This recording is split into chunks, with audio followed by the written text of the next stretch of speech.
কয়েকদিন আগে আমার কাছে অডিটর জেনারেল সাহেব এসেছিলেন।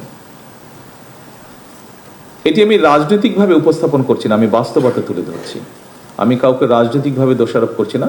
এদেশের নাগরিক আপনারা, আপনারা এদেশে বড় হয়েছেন, আপনাদের সন্তানরাও এদেশে বড় হচ্ছে, সেজন্যই আমি কথাগুলো তুলে ধরছি একজন নাগরিক হিসাবে নয়।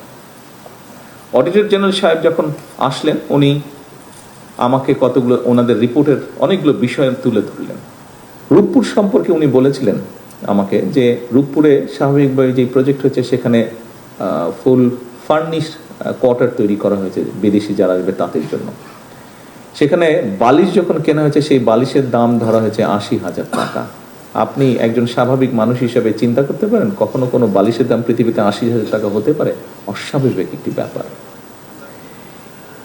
সেখানে ফার্নিচার যেহেতু ছিল, ড্রেসিং টেবিল কেনা হয়েছে। এটি অডিটর জেনারেল সাহেবের কথা। যে ড্রেসিং টেবিল ওনার ধারণা ৩০-৩৫,০০০ টাকার দাম, সেই ড্রেসিং টেবিলের দাম ধরা হয়েছে ৪ থেকে ৫ লক্ষ টাকা।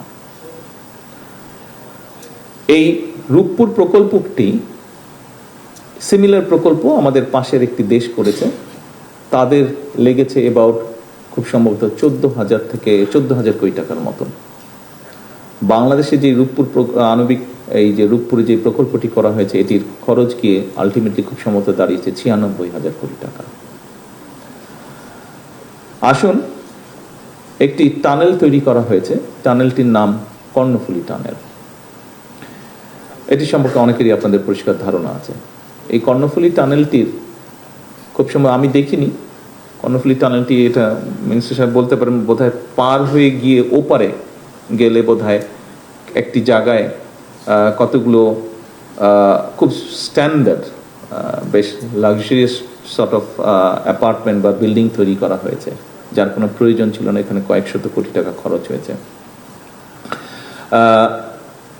একই সাথে ওনার ইনভেস্টিগেশনে বেরিয়ে এসেছে যে কর্ণফুলী টানেল বের হওয়া বা ঢোকার আগে দুপাশে গাছ লাগানোর কথা, উনি কোনো গাছ পাননি।